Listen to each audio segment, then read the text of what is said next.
Hi guys, and welcome to another episode of Kabir Considers. In this video, I'm going to react to 10 things that Americans get wrong about America.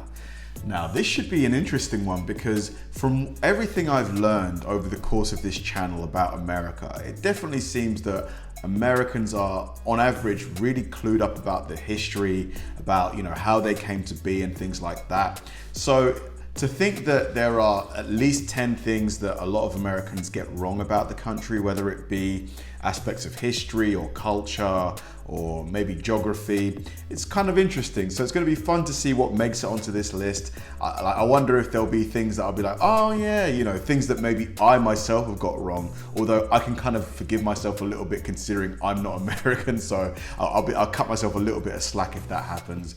But yeah, this should be a really fun video. Let's do it. 10 things that Americans get wrong about America. Right. Number 10, Independence Day.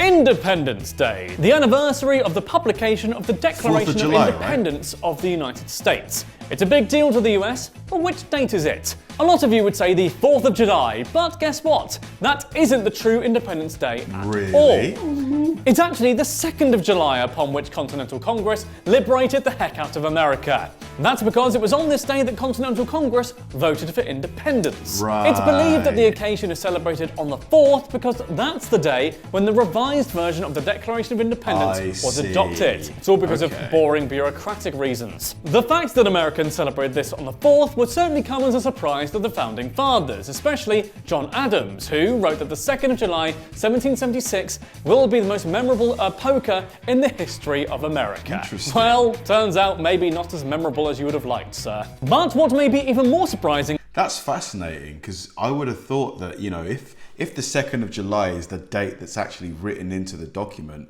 that would be the day that it was celebrated. But I guess now it's been so long, it's just fully ingrained as the 4th. Why change it? Is that, according to a Marist poll measuring public opinion and knowledge, 1 in 4 Americans don't know which country their forefathers actually declared independence from. Spoiler alert, by the way, it was us, Great Britain.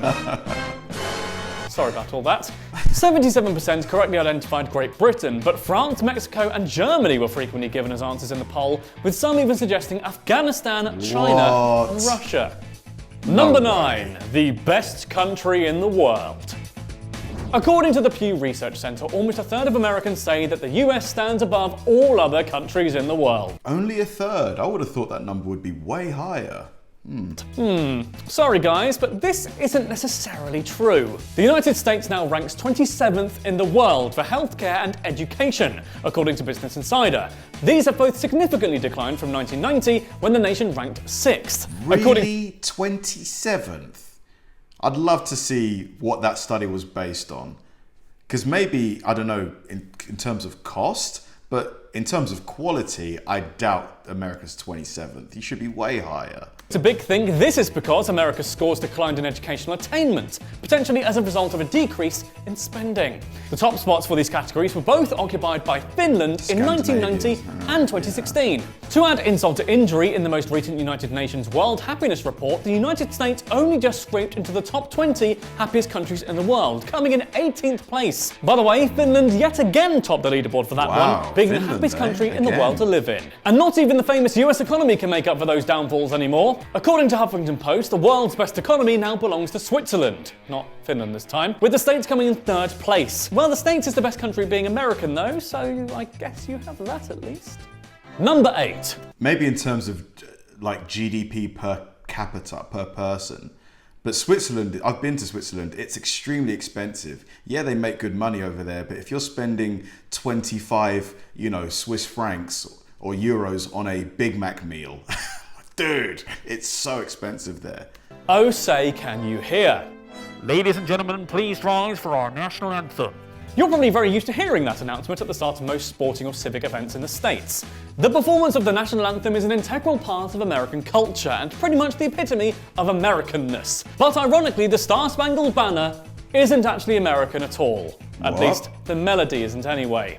Now, to its credit, the words of the anthem were written by American poet Francis Scott Key. They were originally about Fort McHenry in Baltimore, which successfully fought off the British Navy in 1814. But the tune of the song, which has been used for other American songs as well, such as the Boston Patriotic Song and Adams and Liberty, was in fact taken from an old 18th century British drinking song. No way. British.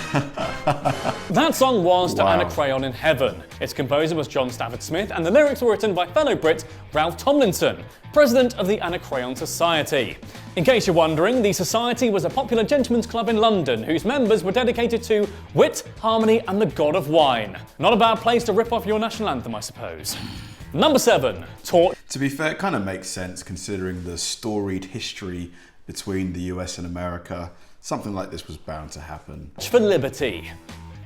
At the end of the 19th century, 48 American states passed laws banning flag desecration. Most of these early statutes prohibited showing contempt for the flag in any way, such as publicly burning it, trampling on it, spitting on it, or showing a lack of respect for it in general. Fair enough. Most Americans therefore think it's a crime to disrespect the American flag in any way. But in 1989 that all changed, following the case Texas versus Johnson.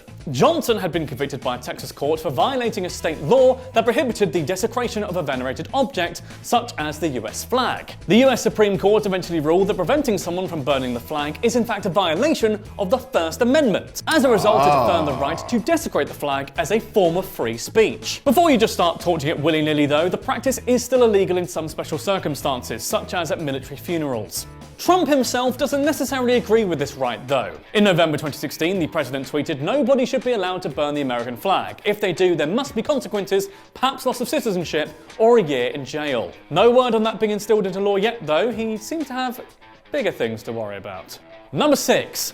To be honest, I do think that desecrating the national flag is wrong. And I just, if you feel so strongly about, burning a flag, just relinquish your citizenship and go live somewhere else. I just find it very disrespectful, but that's just me. Misquoting history. American history is full of iconic quotes that practically everyone knows, or at least think they do. But did you know you've probably got some of the most famous ones wrong? Let's exemplify the Apollo 13 mission in 1970, in which astronaut Jack Swigert delivered the iconic line, "Houston, we have a problem." Except he didn't say that. What he actually said was, "Houston, we've had a problem." Not a grave error, granted, but an interesting case of the Mandela effect nonetheless. Just in the same way, Paul Revere never famously exclaimed the British are coming either, and nor did George Washington claim that he cannot tell a lie. This anecdote was concocted by biographer Parson Weems, who frequently made up anecdotes for his biographies, and this was likely one of them. Finally, in the Apollo 11 mission in 1969, when Armstrong famously landed on the moon, listeners back on Earth heard, "That's one small step for man, one giant leap for mankind."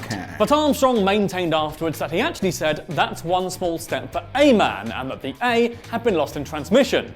So it turns out many American catchphrases are just downright wrong. Number 5. Come on, they missed out one letter. It's not a big deal. Not so wall to wall.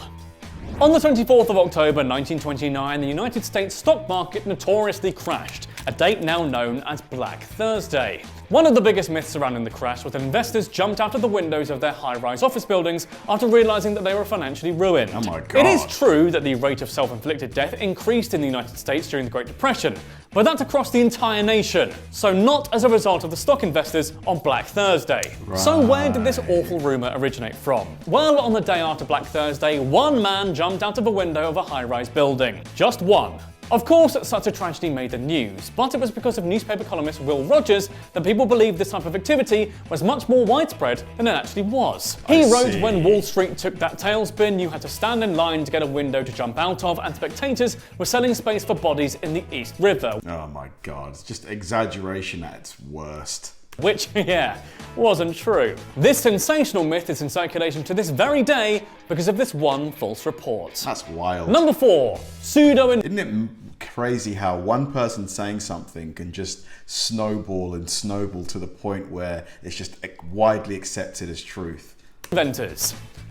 America has been home to some of history's most famous inventors, the Wright brothers and the aeroplane, Samuel Colt and the revolver. How about Thomas Edison and the electric light bulb? Well, actually, that one's not true. While Edison got the patent for the light bulb in 1880, leading us to assume the invention was his, its true creator was Warren de la Rue. De la Rue was a British scientist who created the device 40 years earlier. Although his name is probably one of the biggest in the automobile world, Henry Ford did not create the first gas-guzzling freeway-speeding icon of America, that is the car. That achievement was the work of European engineers like Carl Benz and Gottlieb Daimler. Benz created his three-wheeled vehicle with an internal combustion engine, and Daimler created his motorized four-wheeled automobile with a gasoline engine. Both submitted their patents on the same day in 1886, a decade before Ford released his first car in 1896. And Benjamin Franklin definitely did not discover electricity by flying a kite in a thunderstorm.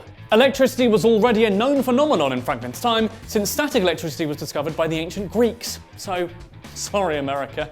Number 3, the old ball game.